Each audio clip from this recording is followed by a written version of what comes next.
একটা সরকারি আবাসের ঘর, মাথার ওপর একটা পাকা ছাদ, গরিব মানুষের কাছে এর মূল্য কতটা সেটা নতুন করে বলার প্রয়োজন নেই। বছরের পর বছর কাঁচা ঘরে, ভাঙা ছাদে, বৃষ্টির জলে ভিজে থাকা একটা পরিবার যখন সরকারি আবাস প্রকল্পের তালিকায় নিজের নাম দেখতে পায়, তখন সেটাই হয়তো তার কাছে সব থেকে বড় স্বস্তি। কিন্তু সেই সরকারি ঘর পাওয়ার সুযোগকেই যদি কেউ টাকা তোলার রাস্তা হিসেবে ব্যবহার করে, যদি বলা হয় টাকা না দিলে সরকারি আবাস মিলবে না, আর টাকা দেওয়ার পরেও যদি প্রশ্ন তোলায় মারধর করে ঘরছাড়া করার অভিযোগ ওঠে, আর শেষ পর্যন্ত যদি বলা হয় ফের গ্রামে থাকতে হলে আরও 50,000 টাকা দিতে হবে। বাঁকুড়ার মেজিয়ার জেমুয়া গ্রাম থেকে সামনে আসা অভিযোগে ঠিক এমনই এক চাঞ্চল্যকর ছবি উঠে এসেছে। আর এই অভিযোগের জেরে গ্রেপ্তার হয়েছেন তৃণমূলের শ্রমিক সংগঠনের সদ্য প্রাক্তন মেজিয়া ব্লক সভাপতি বিপত্তারণ গড়াই। পুলিশের দাবি, সরকারি আবাস প্রকল্পের ঘর পাইয়ে দেবার নামে টাকা নেওয়া, প্রতিবাদ করায় মারধর করে ঘর ছাড়া করা এবং পরে ফের গ্রামে ঢোকার জন্য টাকা দাবি করার অভিযোগ রয়েছে তার বিরুদ্ধে। তবে এখানেই থামছে না গল্প, কারণ অভিযোগকারী করুণাময় পাল দাবি করেছেন শুধু তার কাছ থেকেই নয়, গ্রামের আরও কয়েকজনের কাছ থেকেও একইভাবে টাকা তোলা হয়েছিল। তাহলে প্রশ্ন উঠছে, এটা কি এক ব্যক্তির সঙ্গে ঘটে যাওয়া বিচ্ছিন্ন ঘটনা, নাকি সরকারি প্রকল্পকে ঘিরে আরও বড় কোনো স্থানীয় চক্রের অভিযোগ সামনে আসছে? আপাতত তদন্ত সেই উত্তরই খুঁজছে। ঘটনার সূত্রপাত কয়েক বছর আগে। অভিযোগ অনুযায়ী 2021 সালের জানুয়ারি মাসে করুণাময় পালকে সরকারি আবাস প্রকল্পের ঘর পাইয়ে দেবার কথা বলা হয়। সেই সময় তার কাছ থেকে 20,000 টাকা নেওয়া হয়েছিল বলে অভিযোগ। করুণাময় পাল পুলিশকে জানিয়েছেন, টাকা নেবার সঙ্গে যুক্ত ছিলেন তৎকালীন আইএনটিটিইউসির মেজিয়া ব্লক সভাপতি বিপত্তারণ গড়াই। এখন এখানেই প্রথম বড় প্রশ্ন, সরকারি আবাস প্রকল্পে উপভোক্তার কাছ থেকে টাকা নেবার প্রয়োজন কোথায়? প্রকল্পের নিয়মে কোনো সরকারি সুবিধে পাইয়ে দেবার নামে স্থানীয় রাজনৈতিক প্রভাবশালী কেউ টাকা চাইতে পারেন কিনা, সেই প্রশ্ন স্বাভাবিকভাবেই উঠে আসে। কারণ একজন সাধারণ মানুষ যখন সরকারি প্রকল্পের সুবিধে পাওয়ার জন্য কোনো রাজনৈতিক নেতা বা সংগঠনের নেতার উপর নির্ভর করতে বাধ্য হন, তখন সেখানেই তৈরি হয় ক্ষমতার অসমতা। একদিকে থাকেন সুবিধে পাওয়ার অপেক্ষায় থাকা মানুষ, অন্যদিকে থাকেন স্থানীয় প্রভাবশালী ব্যক্তি। এই পরিস্থিতির সুযোগ নেওয়া হয়েছে কিনা সেটাই এখন তদন্তের বিষয়। কিন্তু অভিযোগের আরও বড় দিক রয়েছে। করুণাময় পালের দাবি, তিনি পরে জানতে পারেন গ্রামের আরও কয়েকজনের কাছ থেকেও একইভাবে টাকা নেওয়া হয়েছে। অর্থাৎ অভিযোগ সত্যি হলে বিষয়টা শুধু 20,000 টাকা নেওয়ার মধ্যে সীমাবদ্ধ নয়। তখন প্রশ্ন উঠবে, কতজনের কাছ থেকে টাকা নেওয়া হয়েছিল, মোট কত টাকা তোলা হয়েছিল, কার কার নাম ছিল সেই তালিকায়, তাদের মধ্যে কেউ কি টাকা দেবার পর সরকারি ঘর পেয়েছেন? আর কেউ টাকা দিয়েও যদি ঘর না পেয়ে থাকেন, তাহলে সেই টাকা কোথায় গেল? এই প্রশ্নগুলোর উত্তর তদন্তে বেরিয়ে আসা অত্যন্ত গুরুত্বপূর্ণ।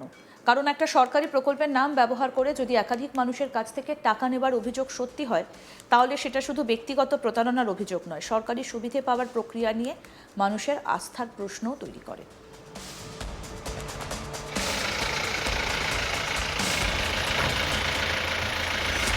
আপনার বিরুদ্ধে যে অভিযোগ, জোর করে টাকা নেওয়া, মারধর করা, লোককে টাকা ফেরত না দেওয়া, বাড়ি দেওয়ার নাম করে টাকা দেওয়া, এগুলো কি বলবেন?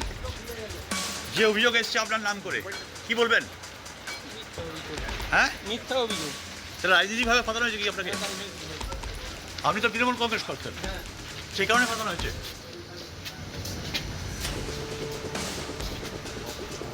আপনার বিরুদ্ধে যে অভিযোগ, এবার গল্পটা আরও নাটকীয় মন নেয়। অভিযোগ অনুযায়ী করুণাময় পাল যখন বিষয়টার প্রতিবাদ করেন, তখন নাকি পরিস্থিতি বদলে যায়। তার দাবি, বিপত্তারণ গড়াইয়ের নেতৃত্বে তাকে মারধর করা হয় এবং ঘরছাড়া করা হয়। অর্থাৎ যে মানুষটা সরকারি আবাসের ঘর পাওয়ার আশায় টাকা দিয়েছেন বলে অভিযোগ, সেই মানুষই পরে নিজের গ্রামেই থাকতে পারেননি, এমনই অভিযোগ তার। ভাবুন তো, একজন সাধারণ গ্রামবাসী যদি কোনো সরকারি প্রকল্পের সুবিধে নিয়ে প্রশ্ন তোলেন এবং সেই প্রশ্নের জবাবের বদলে তাকে মারধর করে বাড়িছাড়া করার অভিযোগ ওঠে, তাহলে স্থানীয় ক্ষমতার কাঠামো নিয়ে কতটা বড় প্রশ্ন তৈরি হয়। তবে এই অভিযোগগুলোর সত্যতা তদন্ত এবং আদালতের প্রক্রিয়াতে নির্ধারিত হবে। কিন্তু অভিযোগের ধরন যে অত্যন্ত গুরুতর, তাতে কোনো সন্দেহ নেই। আর তারপর আসে আরও বিস্ফোরক অভিযোগ।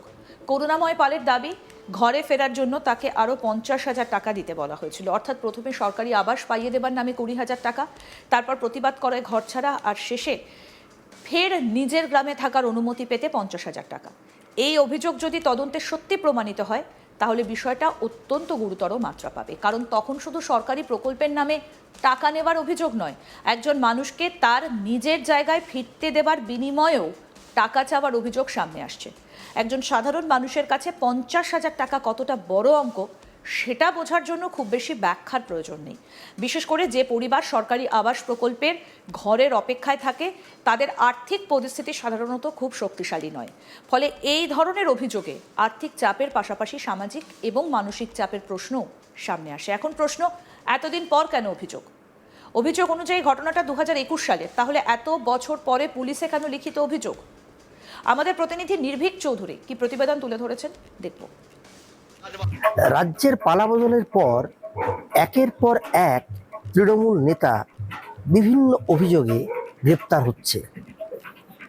কেউ তো হুমকির অভিযোগ, তো কাউকে মারধরের অভিযোগ, বা কাউকে আর্থিক তছরূপের অভিযোগে গ্রেপ্তার করা হচ্ছে। প্রসঙ্গত, বাঁকুড়া জেলার মেজিয়া ব্লক শিল্পাঞ্চল নামে খ্যাত সেই ব্লকের শ্রমিক সংগঠনের ব্লক সভাপতি বিপত্তারণ গড়াই, যিনি একদা এলাকার দৌর্দণ্ড প্রতাপ তৃণমূল নেতা বলেই পরিচিত ছিলেন। কারণ একসময় একচ্ছত্র আধিপত্য বিস্তার করেছিলেন মেজিয়া পুরো শিল্পাঞ্চল জুড়ে। যখন রাজ্যে তৃণমূল কংগ্রেস ক্ষমতায় ছিল, অর্থাৎ বিগত যে 15 বছর, সেই সময় শিল্পাঞ্চল দাপিয়ে বেড়েছিল এই শ্রমিক নেতা। অবশেষে অভিযোগ পাওয়ার পর পুলিশের হাতে গ্রেপ্তার হতে হলো এই শ্রমিক সংগঠনের নেতাকে। তার বিরুদ্ধে যে সমস্ত অভিযোগগুলি আনা হয়েছে, তিনি আবাসের বাড়ি পাইয়ে দেওয়ার জন্য 20,000 টাকা নিয়েছিলেন এক ব্যক্তির কাছে, এবং তার প্রতিবাদ করায় সেই ব্যক্তির কপালে জুটেছিল রীতিমতন মারধর। সেই সব অভিযোগে তাকে কিন্তু গ্রেপ্তার করা হলো। প্রসঙ্গত, মেজিয়া থানার অন্তর্গত জেমুয়া গ্রামের বাসিন্দা করুণাময় পাল মেজিয়া থানাতে একটি লিখিত অভিযোগ দায়ের করেন, যেখানে তিনি পরিষ্কারভাবে উল্লেখ করেন যে এই বিপত্তারণ গড়াই, যিনি মেজিয়া ব্লকের শ্রমিক সংগঠনের দায়িত্বে ছিলেন, তিনি আবাসের বাড়ি পাইয়ে দেওয়ার জন্য নগদ 20,000 টাকা তার কাছ থেকে নিয়েছিলেন। শুধু তাই নয়, বিষয়টি যখন প্রতিবাদ করতে গিয়েছিল, তিনি এবং তার আত্মীয় স্বজন, তাদের কপালে জুটেছিল বেধড়ক মার, এবং তাদেরকে গ্রাম ছাড়াও হতে হয়েছিল এই দৌর্দণ্ড প্রতাপ তৃণমূলের শ্রমিক নেতার জন্য। অবশেষে 50,000 টাকা জরিমানা গুনে পড়ে ওই করুণাময় পাল এবং তার পরিবার জেমুয়া গ্রামে ফিরে আসে। ভয়ে মুখ খুলতে না পারলেও রাজ্যের পালাবদলের পরে বুকের মধ্যে সাহস সঞ্চার করে মেজিয়া থানাতে গিয়ে একটি লিখিত অভিযোগ দায়ের করেন করুণাময় পাল। তার দাবি যে তিনি দীর্ঘদিন ধরে তার পরিবার এবং তাকে শাসিয়ে গিয়েছিল, যাতে কোনোভাবে এর প্রতিকার আমরা করতে না যাই। কিন্তু এখন রাজ্যে পালাবদল ঘটেছে, রাজ্যের সরকার বারংবার ঘোষণা করছে যে ভয় আউট ভরসা ইন। সেই যে সরকারের যে ঘোষণাকে পাথেয় করে মেজিয়া থানাতে গিয়ে লিখিত অভিযোগ দায়ের করেন করুণাময় পাল। এই বিপত্তারণ গড়াই একদা তৃণমূল কংগ্রেস যখন একচ্ছত্র আধিপত্য বিস্তার করছে বাঁকুড়ার প্রত্যেকটি ব্লক জুড়ে, তিনি ছিলেন মেজিয়া ব্লকের শ্রমিক সংগঠনের দায়িত্ব। কারখানাতে কর্মী নিয়োগ, কারখানাতে কোন কর্মী কাজ করবে থেকে কারখানার যে ঠিকা বরাত, সবকিছু তার অঙ্গুলি হেলনেই চলতো। দীর্ঘদিন ধরে কোনো অভিযোগ কেউ করে উঠছিল না, তাই প্রশাসনের তরফ থেকে কোনো সদর্থক ভূমিকাও নিতে দেখা যায়নি। এদিন লিখিত অভিযোগ ওই তৃণমূলের শ্রমিক সংগঠনের ব্লক নেতার বিরুদ্ধে পাওয়ার সাথে সাথেই পুলিশ সচেষ্ট হয়। একাধিক ধারায় মামলা রুজু করে পুলিশ তাকে গ্রেপ্তার করে এবং বেশ কয়েকদিনের রিমান্ড চেয়ে বাঁকুড়া জেলা আদালতে তাকে পাঠানো হয়। আরও আপডেট পেতে দেখতে থাকুন আজ তাক বাংলা, সাবস্ক্রাইব করুন।